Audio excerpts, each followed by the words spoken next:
Hi, it's me again with laser tips and tricks. And I'm not 100% sure if this will work with every print driver, but I have an Epilogue and I'm using CorelDRAW. And tonight I had a power outage while I was cutting these shapes out for a customer.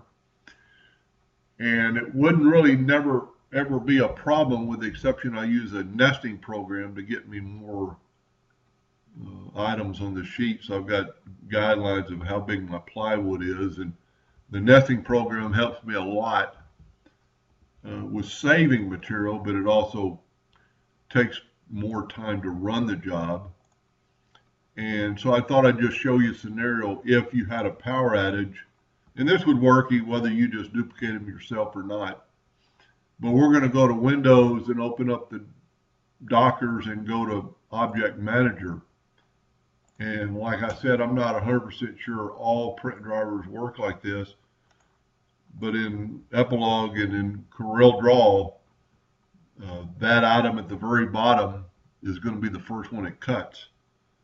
So we're going to move up, and it's going to show you how it's going to jump around. So it's taking a little laser time now. It did save quite a bit of wood, but sometimes I don't know if it's worth it. But let's say you had a power outage and your laser shut down for a minute, and you know for a fact that this was the last one it cut. It's cut all the rest of them. You don't need to recut them. You just need to cut the ones forward.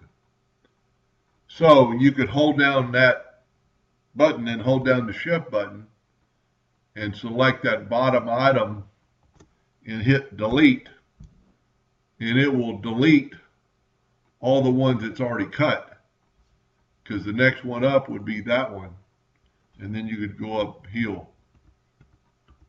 Save you a little time instead of going through. I used to have to do this. I used to have a bug in Corel X5, and I would cut out a lot of shapes, and I'd go, okay, cut that one out, I'll delete it. It cut that one out, it cutted that one out, cut that one out. And it took a lot of time to look over there and find out which one, I had to match up which one it was cutting out. So if you know it cut that one out right there, let's go even further. Let's say it cut that one out. Just hold down the shift key and cursor down to that bottom object and select it and then hit delete. And it's going to delete all the ones it's already going to cut, that it's already cut, so you can just run the job again. I hope that made sense, and maybe it helped a little bit. And thank you for watching.